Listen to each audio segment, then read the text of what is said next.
नमस्कार बच्चों, मेरा नाम मीनाक्षी शर्मा है और मैं आपकी हिंदी टीचर हूँ। कैसे हो आप सभी? आशा करती हूँ कि आप सभी घर में स्वस्थ और सुरक्षित होंगे। आज मैं आपको आपकी पाठ्य पुस्तक बसंत भाग 1 का 11वां पाठ जो देखकर भी नहीं देखते पढ़ाऊंगी। ये किसने लिखा है? हेलेन केलर ने। तो आइए इनके बारे में हम जानते हैं। हेलेन केलर 1880 से 1968 अमेरिका। इनका जन्म कब हुआ था? 1880 में, और इनकी मृत्यु कब हुई थी? 1968 में। और ये कहाँ की थी? अमेरिका की।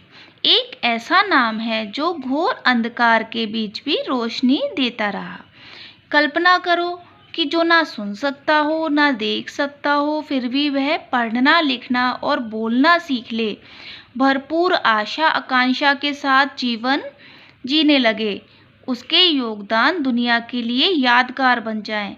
ऐसी थी हेलन केलर, जो क्या थी? वो ना तो देख सकती थी ना सुन सकती थी, फिर भी उन्होंने लिखना पढ़ना और बोलना सीख लिया था।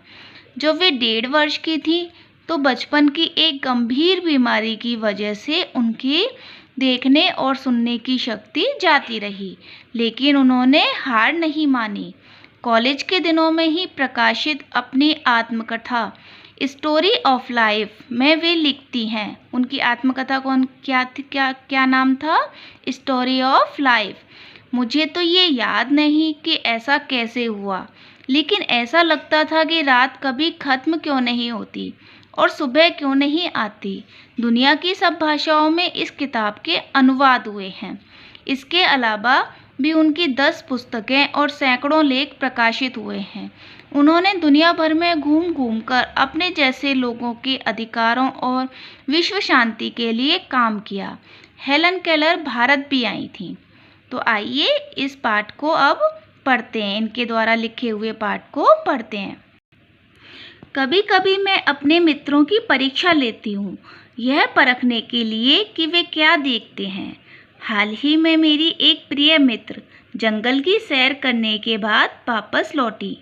मैंने उनसे पूछा, आपने क्या क्या देखा? तो वो कहती हैं, कुछ खास तो नहीं, उनका जवाब था। मुझे अचरज नहीं हुआ, क्योंकि मैं अब इस तरह के उत्तरों की आदी हो चुकी हूँ, मतलब मेरी आदत पड़ चुकी है। मेरा विश्वास है कि जिन लोगों की आंखें होती हैं वे बहुत कम देखते हैं। क्या यह संभव है कि भला कोई जंगल में घंटा भर घूमे और फिर भी कोई विशेष चीज़ ना दिखे? तो कह रही है कि क्या ऐसी बात संभव है कि कोई एक जंगल में कोई व्यक्ति 1 घंटे घूमे और उसे कोई विशेष चीज़ नहीं दिखाई दे? मुझे जिसे कुछ भी दिखाई नहीं देता सैकड़ों रोचक चीज़ें मिल जाती हैं, जिन्हें मैं छूकर पहचान लेती हूँ। तो कहती हैं कि जैसी मैं हूँ, अर्थात मुझे जिसको कि कुछ दिखाई भी नहीं देता, मुझ जैसी कोई ही सैकड़ों रोचक चीज़ें मिल जाती हैं और उनको मैं क्या करती हूँ? छूकर पहचान लेती हूँ। तो जिनकी आँखें होती हैं उनको क्या कोई विशेष चीज़ दिखाई नहीं देती? मैं भोजपत्र के पेड़ की चिकनी छाल और चीड़ की खुरदरी छाल को स्पर्श से पहचान लेती हूँ। मैं छूकर ही पता लगा लेती हूँ कि ये भोजपत्र की छाल है और ये चीड़ की छाल है। बसंत के दौरान मैं टहनियों से नई कलियाँ खोजती हूँ। मुझे फूलों की पंखुड़ियों की मखमली सतह छूने और उनकी घुमावदार बनावट महसूस करने में अपार आनंद मिलता है। वो सब क्या है? वो देख नहीं सकती हैं, लेकिन छू छू कर सब चीज़ों का अनुभव करती हैं। इस दौरान मुझे प्रकृति के जादू का कुछ एहसास होता है। कभी जब मैं खुशनसीब होती हूँ तो टहनी पर हाथ रखते ही किसी चिड़िया के मधुर स्वर कानों में गूंजने लगते हैं। तो कह रही है कि कभी कभी क्या है, जब मैं नसीब बहुत अच्छा होता है या मैं खुश नसीब होती हूँ, तो जब से मैं टहनी पर हाथ रखती हूँ तो मुझे चिड़िया के मधुर स्वर सुनाई पड़ने लगते हैं। अपनी उंगलियों के बीच झरने के पानी को बहते हुए महसूस कर मैं आनंदित हो उठती हूँ। तो कह रही हैं कि वो झरने के पानी में अपने उंगलियों को लगाती हैं तो उस पानी को बहता हुआ महसूस करके वो अंदर ही अंदर खुशी या आनंदित हो उठती हैं। मुझे चीड़ की फैली पत्तियां या घास का मैदान किसी भी महंगे कालीन से अधिक प्रिय है।